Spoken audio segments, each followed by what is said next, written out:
You're listening to Offshoring and Outsourcing in the Philippines.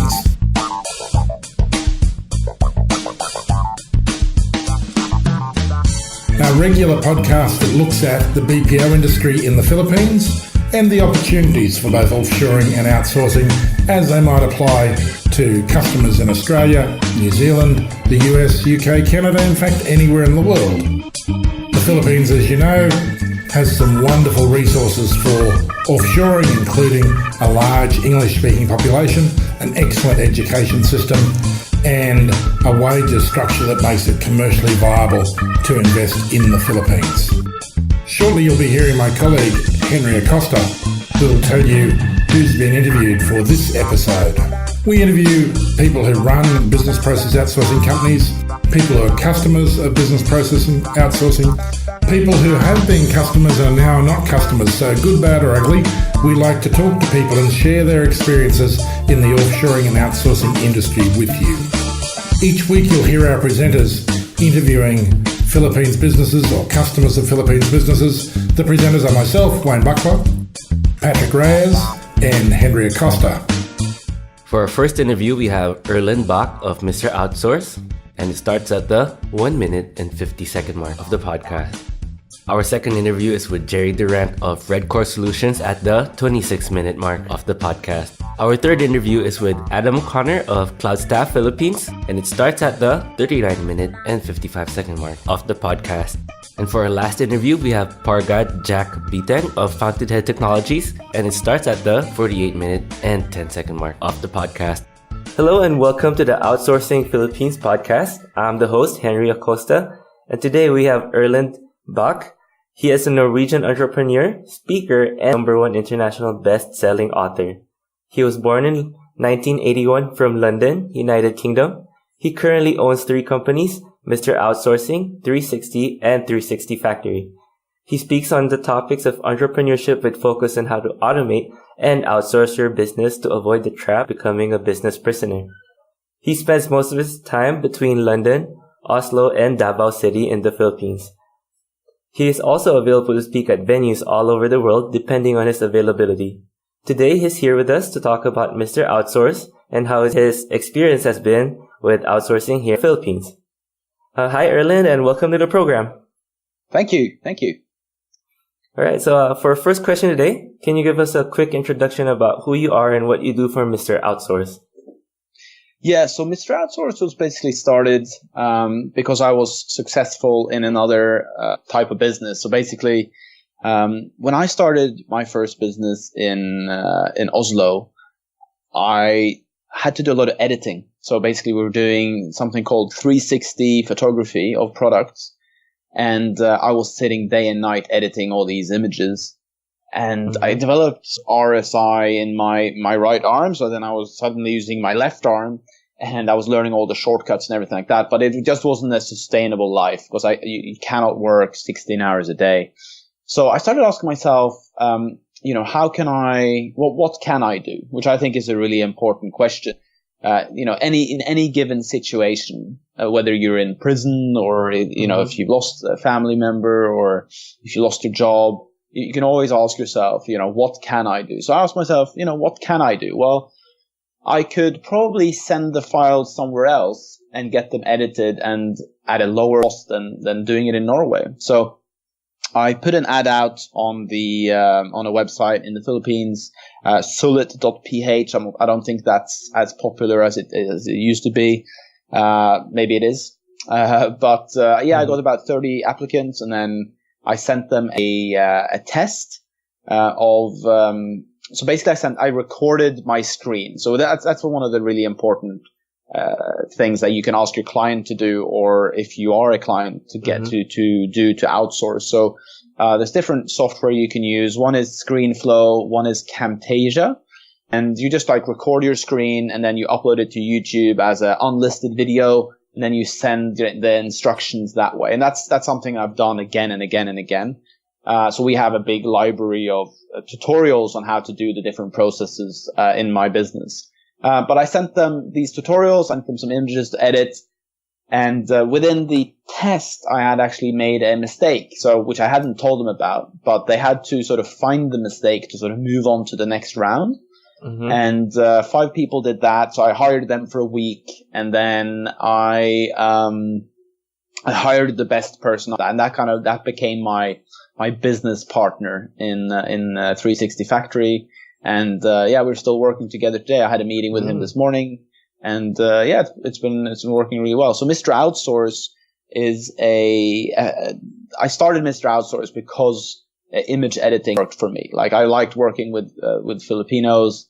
I like how you speak English and the culture, and how you're happy and you sing karaoke. Yeah. And that doesn't go for all Filipinos, that all Filipinos are happy, but like a lot of the time I kind of feel like I've been blessed to be surrounded by great people in the Philippines, and we're constantly looking for talent as well for Mr. Outsource. So what Mr. Outsource does is that this is a very sort of long-winded explanation of what Mr. Outsource does, but I think it's important to sort of put it in context.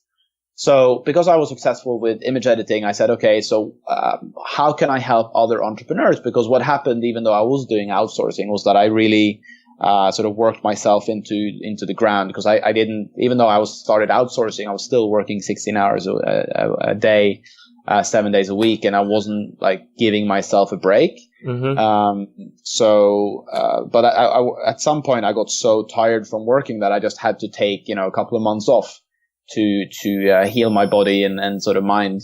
And my business kept on working because I'd applied outsourcing. So basically my team in the Philippines, and my Norwegian license holder, they kept things running while I took some time off.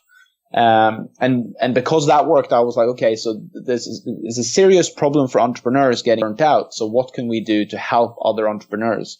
So I launched Mr. Outsource as a company to help to liberate entrepreneurs, basically to help entrepreneurs in sort of UK, Australia, and the US delegate their tasks to a reliable company in the Philippines. So we've tried lots of different business models, and a lot of them haven't worked. So we still have some entrepreneurs as clients, but we're now a BPO. So we're now a business process outsourcing company where we focus on outbound sales and research processing.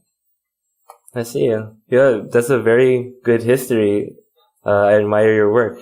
So, Thank you. What do you think makes the Philippines different compared to other countries that service outsourcing? And what are the main benefits here, or main benefits of outsourcing here? So, the main differentiator for me is, has been that you're actually ahead of time. So, in the nature of image editing, so let's say a client sends files, 8:00 in the evening from Norway. Then, we start the office like early in the morning, which means we can work on the images while the photographer is sleeping. So the photographer can then get the imagery the next morning. So the time zone has been one benefit. Obviously that depends on your business. I know a lot of like our BPO company, we have people working US time. So basically during the night in the Philippines. The main benefits, I found, the Filipinos I've worked with they've been honest, loyal, grateful for work, and wanting to learn, like willing to learn, they appreciate. Because one of the things that I've done is that I've used sort of information marketing products. So basically like ebooks or sort of online tutorials that I've paid, $500 for, I've actually given to my staff. So I'm constantly interested in like growing my staff and helping contribute to their life. So that's been a big focus for me. Compared to other countries, I haven't outsourced to India ever. I mean, that's another English speaking country. Done outsourcing in other places like Eastern Europe. I've done the US, Australia. There is definitely a price difference, right? So this is cheaper. But sometimes, it's not about the price. Sometimes it's about quality. And I think that's something that's really important for people in the like workers in the Philippines to understand is like it's not always price, right? Sometimes people are willing to pay more to get higher quality because it's for them, they already have a really, let's say you're a consultant and you're charging, $500 an hour, right? Yeah. Then you're probably more willing to pay somebody higher than and get the work done well rather than pay less and not get the work done. So, it's really, you need to understand your clients, and it depends what they want. So it's worked well for me. The challenge that I've had and still have, oftentimes, and this is actually something, basically MrOutsource.com, we do training for Filipinos that want to become virtual assistants. Mm-hmm. And we're constantly doing trainings with like hundreds of people, where we train people to understand how Westerners think, right? So one of the challenges with Filipino VAs is that they're too shy, right? And they get scared of saying what they really mean, scared of speaking their mind, scared of sort of replying to a boss that is angry. So we do a lot of training with Filipinos about how to overcome shyness, because it is actually something that limits success in the Western business world. So that's one thing I would say as a downside is that you're not fast enough in responding to emails in regards to criticism. Yeah. And like just disappearing because you're scared is not the way to do it. I think it's really important that you understand that you are serving the client, and you need to be as the client wants you to be. And if the client wants rapid feedback and somebody that can handle criticism and keeps the eye on the ball, then you need to adapt to that, and you need to sort of just get over the shyness. So those are one of the cultural barriers that you faced during your transition period here in the Philippines, or when you were starting your work here. Yeah. I mean, it hasn't been. I would say I'm a lot more tolerant than most entrepreneurs. Okay. I used to be a tennis coach. So I used to be a teacher. So I'm more patient with people than most people in terms of training. But what will happen with a lot of entrepreneurs that start outsourcing, they just cannot be bothered. And that's also why sort of helping entrepreneurs outsource hasn't really worked. That's the honest truth. It's like, because people just, well, there's more to the story. So the school system teaches us to do everything ourselves. Okay. It teaches us to not delegate. So naturally, when people start a business, they do everything themselves. Yeah. But, we don't spend that time learning how to outsource, right? So, but if we've spent 15 years at school learning how to outsource efficiently and manage our time and do all these smart things that entrepreneurs need to learn, then more people would be good at outsourcing. And my whole idea was to teach entrepreneurs these skills, and then sort of help them find stuff. But the problem is, like, the entrepreneurs they just don't have patience to train people. And then when the Filipino is kind of shy, when the entrepreneur gets stressed and angry, then the relationship doesn't work out. But I think my secret was that I was much more patient with the people that I developed a relationship with. And, I've worked with my core team. I've worked with now for like 7 years. Mm-hmm. Yeah. All right. So with regards to your clients, can you give us any experience from them or testimonials that's been memorable or that stand out to you? Yeah, I mean, we get testimonials a couple of times a month, and we have a testimonials page on MrOutsource.com /testimonials, and people are happy. For the people that are willing to spend the time and build their team and invest in people. They've got good results, so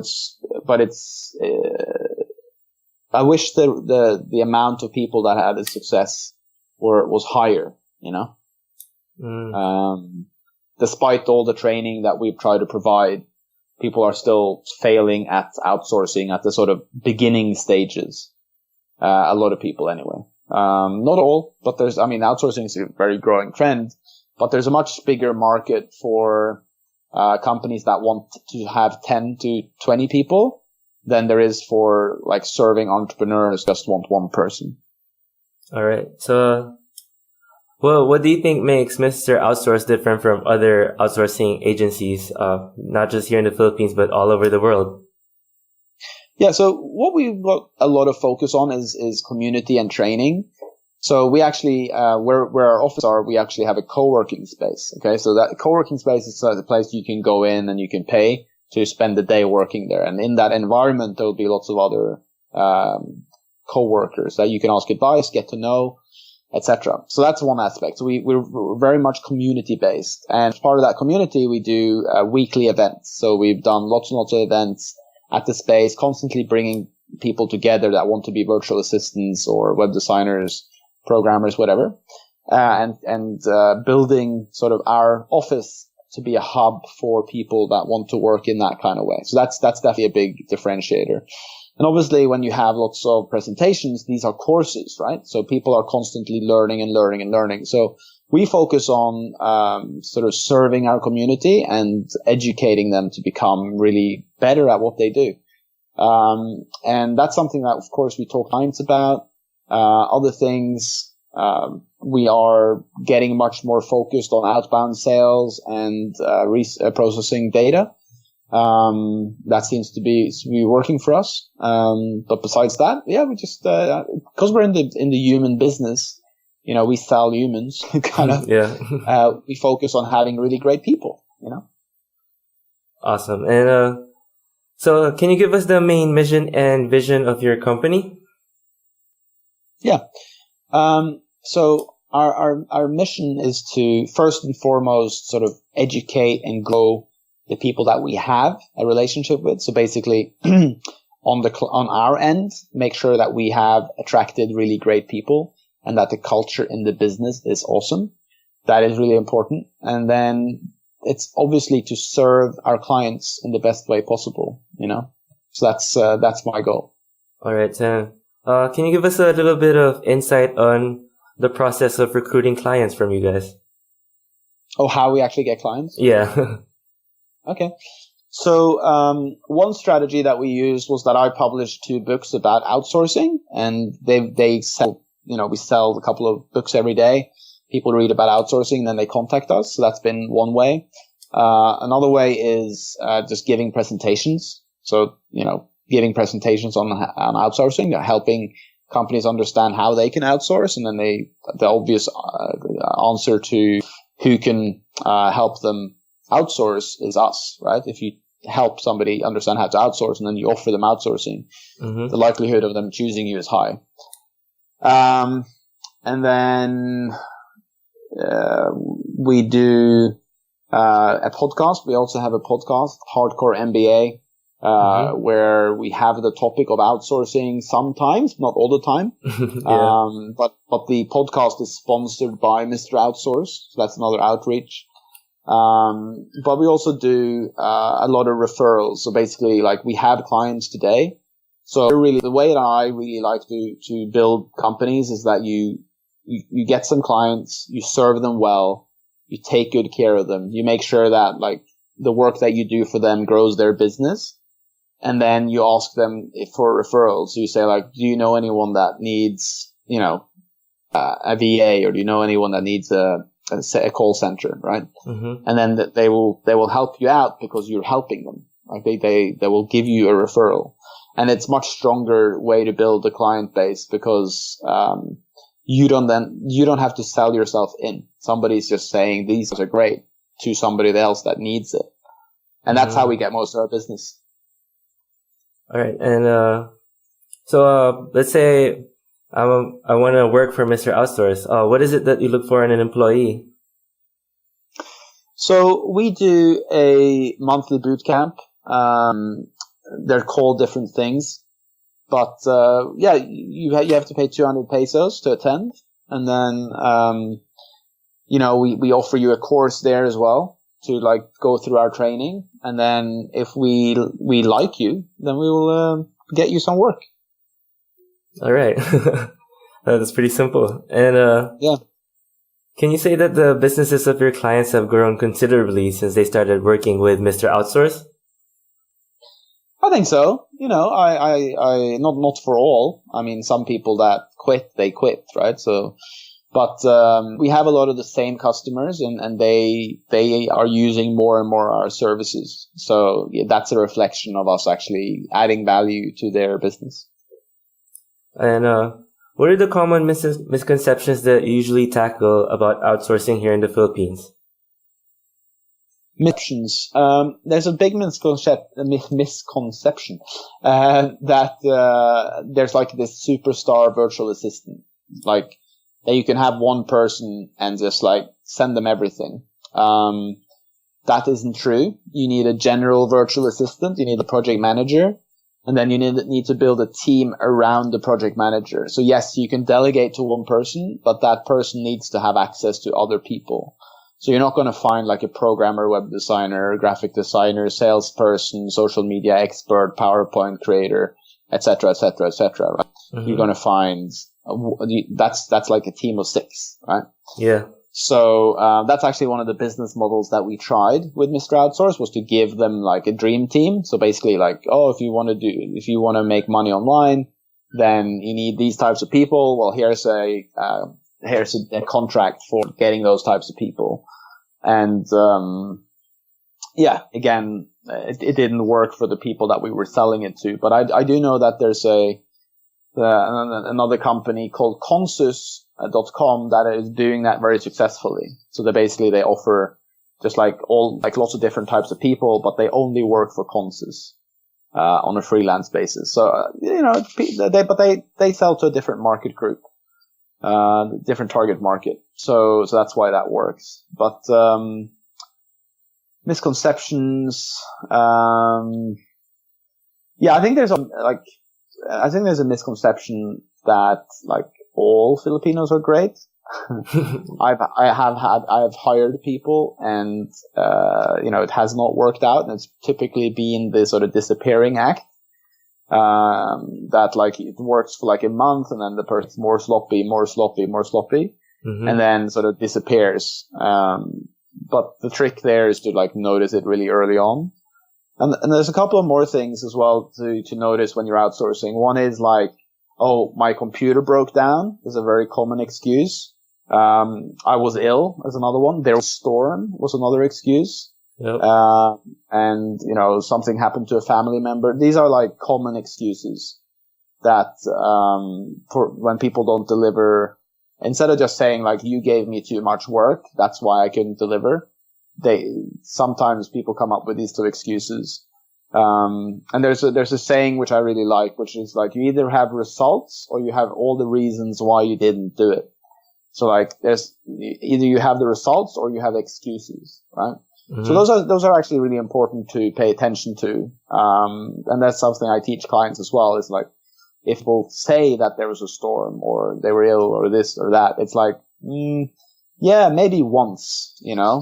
But like, if it happens in the first month, the thing is like, if you are committed to serving your client and making it happen no matter what, which was the case, like both my business partners in mm-hmm. the Philippines, they will make things happen no matter what, right?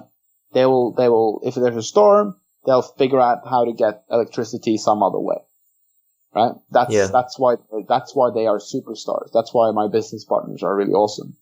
It's because they have that attitude. But I've met a lot of other Filipinos that don't have that attitude, right? So, I think that's a misconception as well. All right. And, can you share with us any memorable experiences that you've had here in the Philippines when you came here? Yeah. I mean, trying Durant,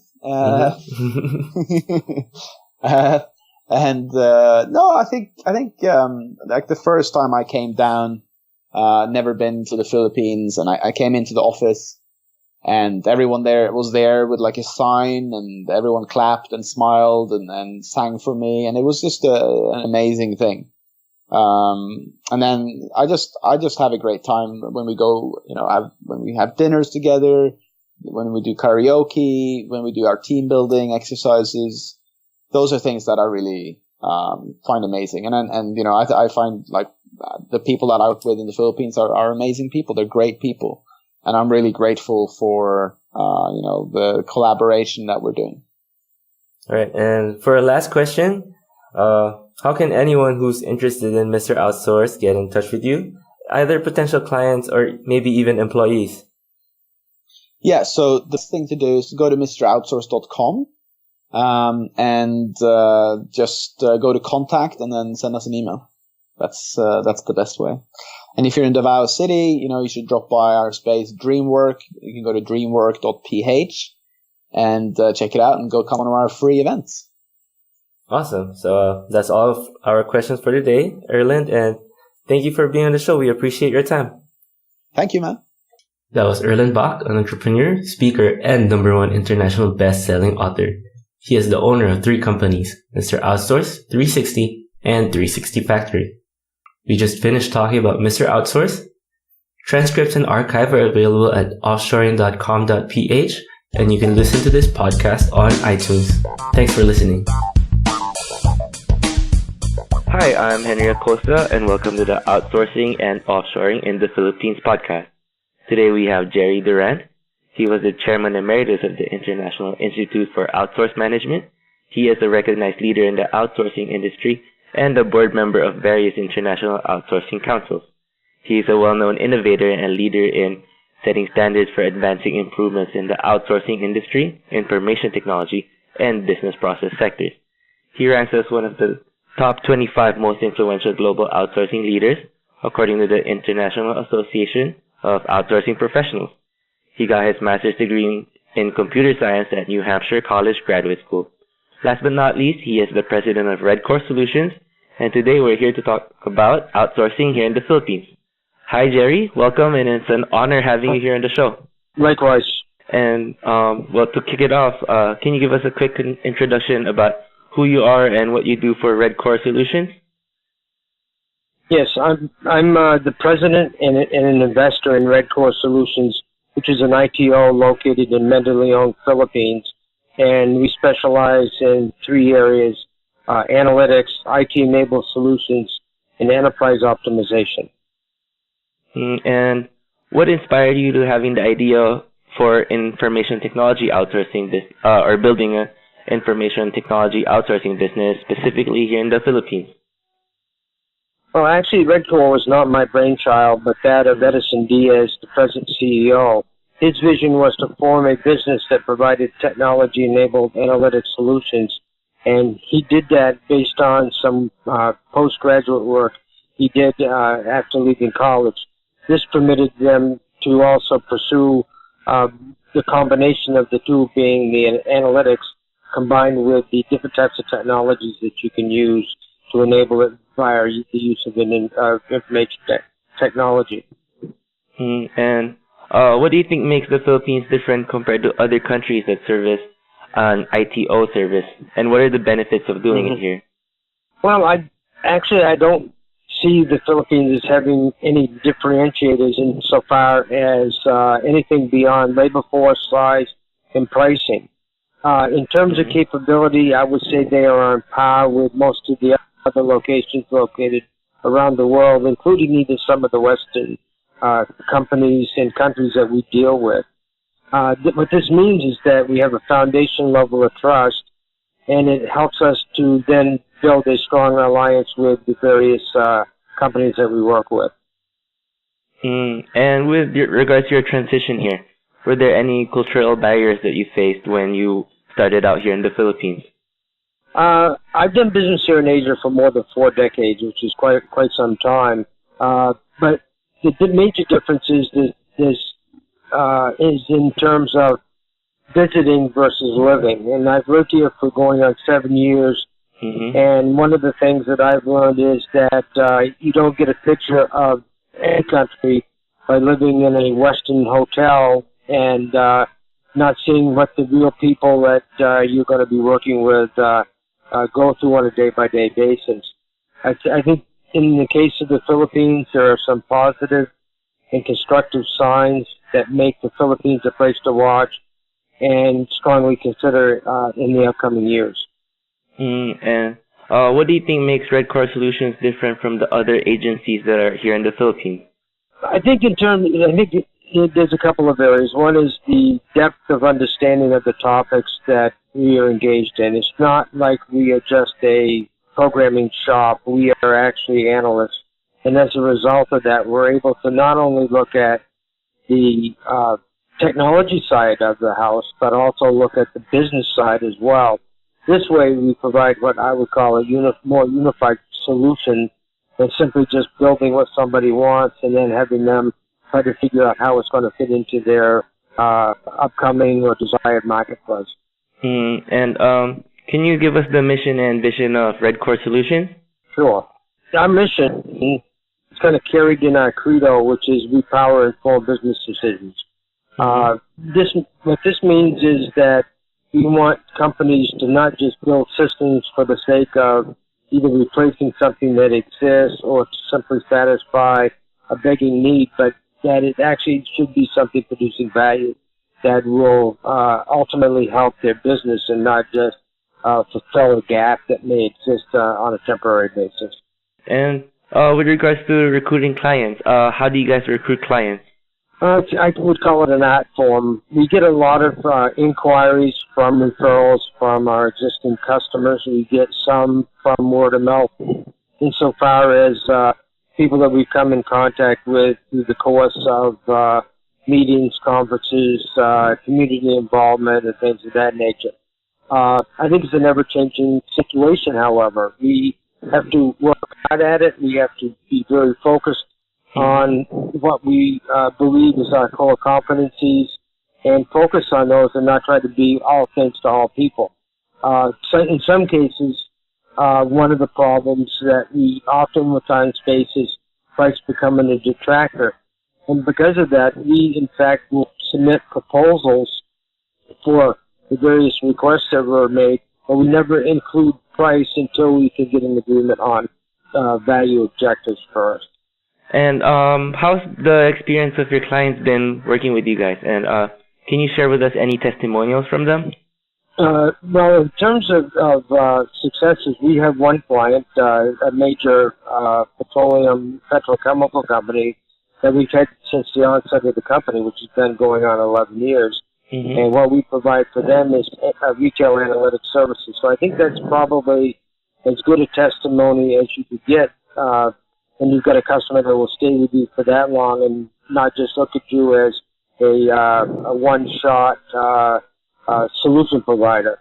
Mm-hmm. Obviously, we've had lots of smaller engagements that range anywhere from insurance to banking to retail, and as I said, in the petrochemical sector as well. We believe in building relationships, however. It's not just business as usual. There are sometimes we will face a customer that is just not a good synergy there, and we would prefer that be passed off to some other company than for us to try and get into an awkward business relationship. So I would say that our testimony is longevity and also the very direct, purposeful intent to build relationships first. On the negative side, there's always going to be one or two customers that, well, for whatever reason, either we don't meet their expectations or they don't meet our expectations. But we try to minimize that through getting the foundation work agreed to at the onset, not waiting for it to be discovered in the outcome. And can you say that the businesses of the clients that have stayed with you guys, can you say that they've grown considerably since they started working with Redcore? I won't say that was directly as a result of us, because obviously an IT-enabled service or providing information to them helps them do their business better. Mm-hmm. However, it also is impacted by the type of business climate they're in. So, for example, in the oil sector, where there's been a drop in oil pricing, their success would be measured in losses and not in gains, even though that without the technology, they might have even lost even more. So I think, for IT companies in particular, you can't live off the credit of somebody else, but you can live off the credit that you enable them to rethink their picture, their vision, if you will, and also at the same time provide them with some guidance on ways that they can be more competitive. And then it's up to them to do the rest. And with regards to anyone who's interested in working with Red Core Solutions, what is your process with regards to hiring employees? Well, we have active recruitment and we've got passive recruitment. I would say most of our good employees have come about either through internship programs or active pursuits for very specialized activities. I would say we're pretty traditional. It's an apply, recruit, credentials, interview, test, and employment cycle that we go through. What makes it different, however, is that we try to match some skills to opportunities. We seek out ambition on the part of the individuals, the dedication, and the desire to grow intellectually. If you're there to look just for a job, you might be the top in your class, but it's not the type of employee that we would actively go and pursue. We do have internally a internal certification program called an RCE, a Red Core Certified Engineer, and we also have an RCA, which is a Red Core Certified Administrator program that each and every staff member must go through, so that not only are we building their capabilities for themselves, but also be able to represent them in a very positive way in front of our clients, so that we are showing them that you're not getting just somebody, that you're actually getting somebody that's qualified. What are the common misconceptions that you usually face with regards to information tech outsourcing here in the Philippines? I think probably the biggest one is that they think you're a business process outsource for a call center or a non-voice business service. We deal with technology. We utilize technology. We use technology as the backbone to support sound business process. So I think that's probably the biggest misconception. Companies that are actually looking for outsourcing used to look for labor arbitrage, but now today they're looking for risk-overt positive value generation, and I think that's where we fit the bill quite nicely, because we do look at ourselves in a constructive quality improvement type of organization. All right. You've been staying in the Philippines for the past 7 years. Can you share with us any standout experiences that you've had here while working here? Well, I moved here 7 years ago, and we got married. I inherited a family with 4 children. So for me, that was quite a memorable experience at my advanced age to take on that responsibility. But I think that it also opened my eyes to the reality of life in the Philippines and life in by comparison of East and West value. So through my children's eyes, I see the world, so to speak, but it's a world that represents the local economy and the local Filipino society. In some ways, the level of commitment increases for all of us in terms of doing the right job, bearing consciousness to the world that you're working in, and not just try to say, well, it's a Western play, so therefore this is the way it has to be done. And I would say that would probably be the most memorable things in my life, has been my family, being associated with Edison, the CEO, and the Red Core employees that are there. They all have contributed greatly, probably more than they think they have, to my development. And I appreciate that every single day that I'm alive. Oh, and for anyone who's interested with Red Core Solutions, either potential clients or employees, how can they get in touch with you? They can get a hold of us through our website at redcoresolutions.com, or they can contact me directly at jerry.durant@redcoresolutions.com. Either way, I can make sure that my administrative staff attend to their questions or to address their interest if they desire to be an employee. Well, that's all our questions for today. Thanks for being on the show, Jerry. We appreciate it. Oh, you're quite welcome, and thank you very much for giving me the privilege to do so. That was Jerry Durant. Jerry has over 30 years of experience in the IT and outsourcing industry. He's a member of a lot of international outsourcing councils and was formerly the chairman emeritus of the International Institute for Outsource Management. He is one of the most influential people in the outsourcing industry, and he is the president of Red Core Solutions. Thank you for listening to the show. It was a real pleasure having you guys here. If you missed the podcast or want to listen to it again, audio is available on offshoring.com.ph. You can also subscribe to us on SoundCloud and iTunes.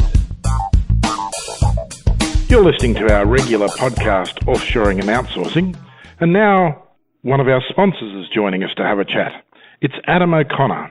Adam's a sales director with CloudStaff, a business process outsourcer based predominantly in Clark in the Philippines, but also with offices in Manila. Adam, welcome to Offshoring and Outsourcing. Thanks, Wayne. Good morning. How are you? I'm very well, and thank you for joining us as a sponsor. Adam, can you fill us in on what it is that CloudStaff offers to the market? CloudStaff offers a wide range of different skill sets to the market.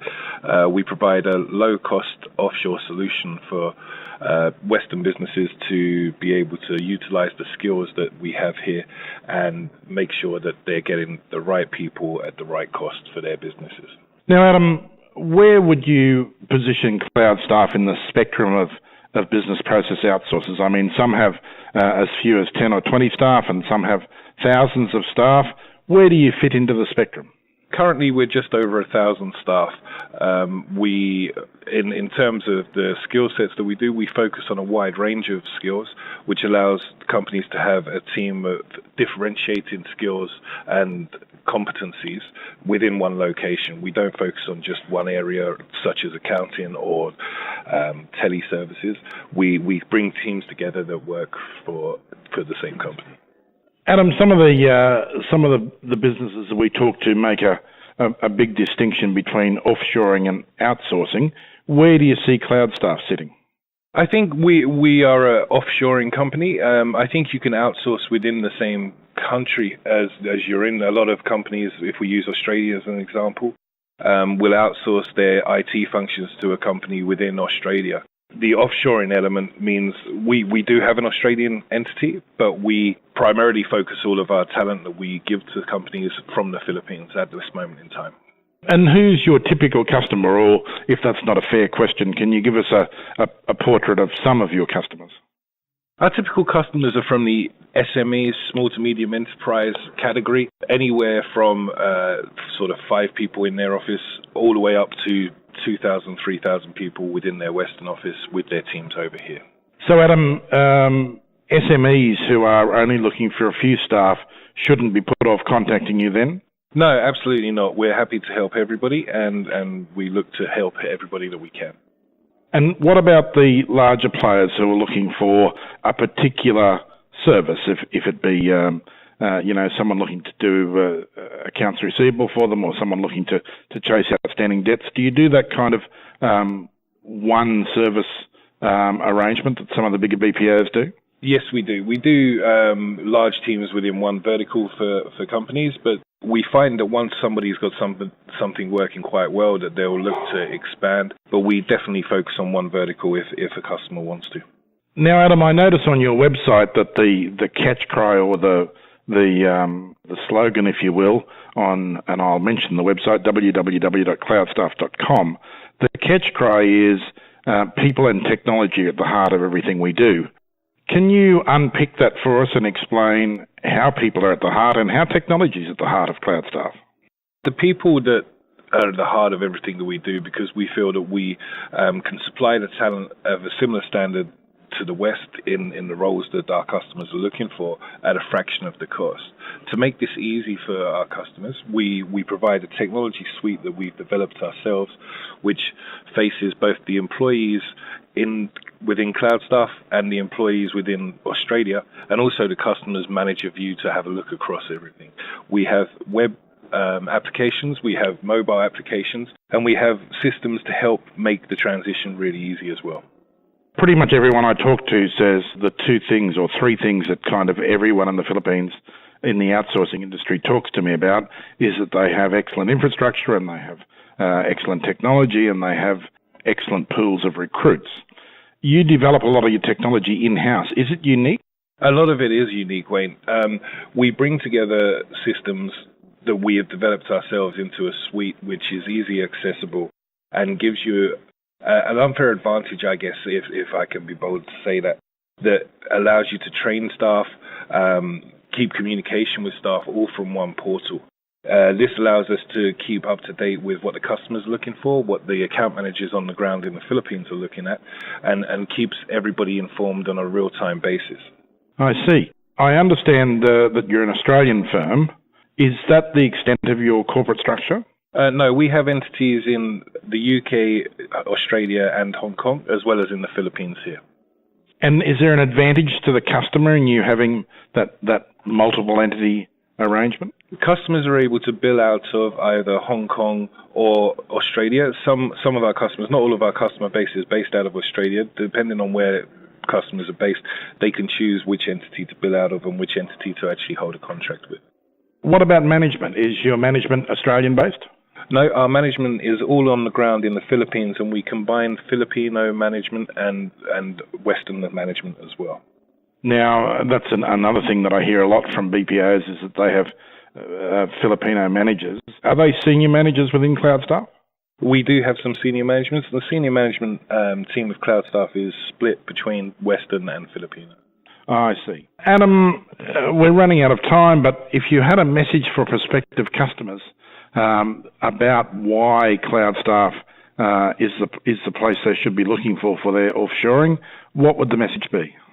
I guess Cloud Staff has 4 key differentiators from ourselves and competition. One of them is how we recruit. Everybody has the same set of talent that they recruit from, but we have recruitment locations situated in Makati, here in Clark, and also down in Cebu, which gives us the breadth of the Philippines. We use the training simulators that places candidates in real-world situations, so when they come to our customers, they're fully prepared. We're able to write those training systems with the help of our customers specifically for them. Our systems that we've already covered previously make the ongoing relationship between the staff here in the Philippines and the staff in the West, wherever you may be, seamless and easy. Our ecosystem of tools with mobile apps for the staff here allows them to be able to carry on working no matter what's going on. And our culture, we have an aim to be the number 1 workplace in the Philippines. We put in a lot of strategy around retention and keeping our staff happy. We have a number of different social events outside of work, such as monthly barbecues, but we also have clubs that the staff join with outside interests to make sure that we are one big family. And I would encourage anybody who's interested to actually come over here and have a look at the operation themselves, which I'd be happy to show them, and they can see it for themselves. Adam, speaking of people coming over to see you, how do people get in touch with you?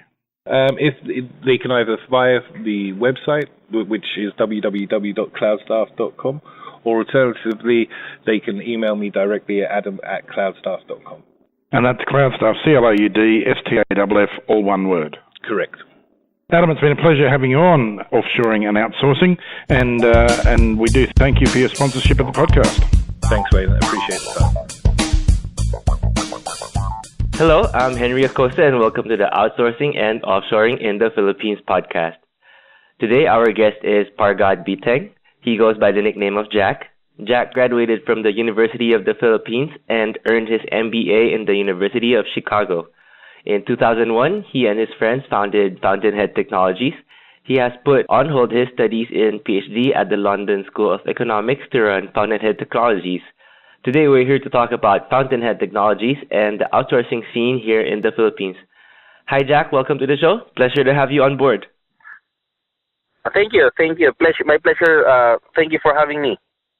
Can you give us a quick introduction about who you are and what you do for Fountainhead Technologies? So my name is Jack, and I'm the founder of Fountainhead Technologies. Currently, I act as the chairman and the chief operating officer. So the company basically provides the company's Fountainhead Technologies is the largest local ERP partner in the Philippines. So we do ERP business locally in the Philippines. At the same time, we do provide outsourcing services for ERP outside of the Philippines. ERP is basically enterprise resource planning. It's focused on that refers to the accounting systems, the logistics systems, the manufacturing systems, the human resource systems that are used by large companies. So that is the thing that we do. What inspired you to getting the idea of building the business or an outsourcing business here in the Philippines? I've noticed that that is one of the skills of Filipinos. A lot of Filipinos go out of the country to look for work, accountants, programmers, various specialists. But at the same time, I noticed that they can do this same specialists can do the same job while in the Philippines. Technology over the years, technology has allowed things like this to happen. So right now we are providing employment for skilled people to do skilled work for foreign customers while they are in the Philippines. And I think that is a trend that is happening right now in the Philippines, and I think that is something that is sustainable. And even now, decades after it has begun, I think it's still a boom industry here locally. What do you think makes Fountainhead Technologies different from other ERP agencies out here in the Philippines? So we have the skills and the processes that is required. So our experience is that all our 100% of our customers are happy. So we try to we prioritize the satisfaction of our customers. Sometimes that we will take a hit on revenue just to make the customer satisfied. And I think that's something that is those sorts of perspective is something that is world class. So our management is exposed in the standards of the Western world. So we try to bring this here in the Philippines, and I think that is something that the customers appreciate. So let's say I'm starting out here in the Philippines or looking for someone to outsource with. What would be your best advice to me with regards to outsourcing here in the Philippines? My advice to customers looking to outsource here is one of the biggest problems that outsourcing customers usually encounter is communication. So one of my advice is that the customers should talk to their potential outsourcing vendors, and they should judge who they communicate best with. Sometimes we can call this who they feel a good chemistry with, who they feel comfortable with.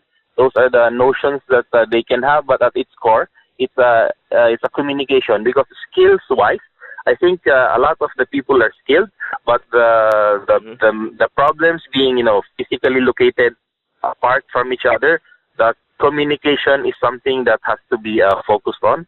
So that is usually what I hear a lot from the customers as well. Sometimes they say that they say something and they think that the vendor has understood it, but apparently it's not. And if I might digress, one of the most common comments that I hear from companies that are moving their outsourcing operations from India to the Philippines is ease of communication. So basically, they say that Philippine vendors are mostly easier to communicate with than Indian vendors. Of course, I'm generalizing, but that is a lot of the comments that I hear. So that is one of my advice. Is basically communication. Can you say that the businesses of your clients have grown since they started working with Fountainhead Technologies? And can you share with us any stories from them?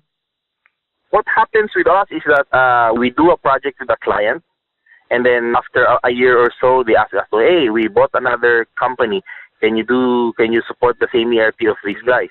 So it has happened to us like that. So clients have actually grown. They've acquired companies. They've started new sister companies and things like that. It makes it easier for them to do that if they know that their back office operations, for example, their accounting, their logistics, their manufacturing systems are supported properly.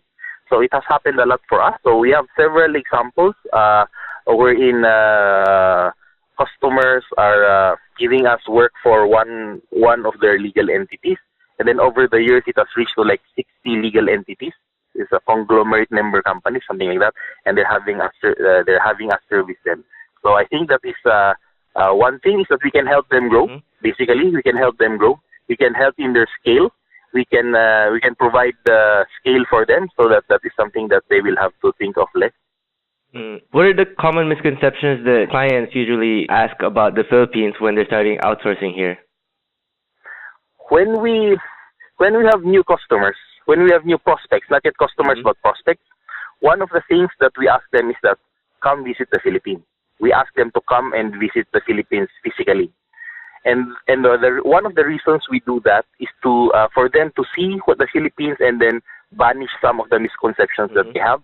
For example, a lot of the decision makers think that the Philippines is some sort of a backward country. You know, it's some sort of not a very good country, some sort of a something that they doubt if they can trust. So if they come here, our office is in Makati. They see that Makati is physically a good place. They see that BGC is physically a good place. The infrastructure is good. The people are smart and sharp and everything. And then a most common response is that, oh, I never realized that Philippines is like that. I never realized that Makati is like that. Because they say, for example, you have customers in Texas, you have customers in Ohio, in Indiana, and they say that Makati is even better. I mean, the buildings are taller, the infrastructure is better than some of their locations. And if they did not visit the Philippines physically, they would not have seen that. So I think that's one of the misconceptions about Philippines and Filipinos, that we are not as sharp as we are. We are not as ready as we are, but we are. So that's why I also tell the other vendors that are looking for outsourcing customers that you have to ask them to come. It will change their perspective on who we are and what the Philippines is. And for anyone who wants to know more and get in touch with you, how can they reach Fountainhead Technologies, and where can they find your physical location? They can go to our website and contact us through there.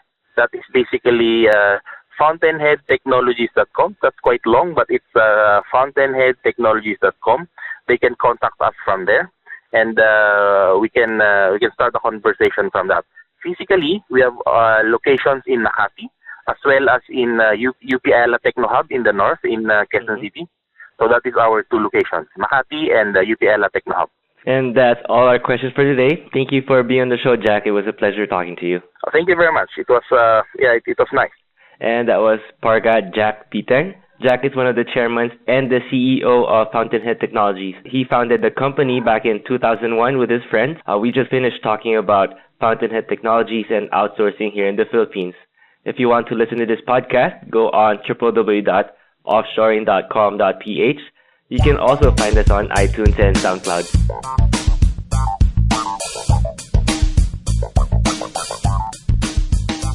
You have been listening to an episode of Offshoring and Outsourcing Philippines, a regular production of Vertical Internet Media Limited, Hong Kong, which produces internet media content for internet radio and podcasting. And you may have also heard this week Henry Acosta and Patrick Reyes. The opinions expressed on this program are strictly those of the speaker. They are not the opinions of either Vertical Internet Media, its management, or the presenters of the show. To get in touch with Vertical Internet Media Limited, head off to our website at www.offshoring.com.ph, or you can call our Australian number 0731 779900, and the voice prompts will direct you through to Offshoring and Outsourcing. It's been my pleasure to have you with us today. I wish you a very good day.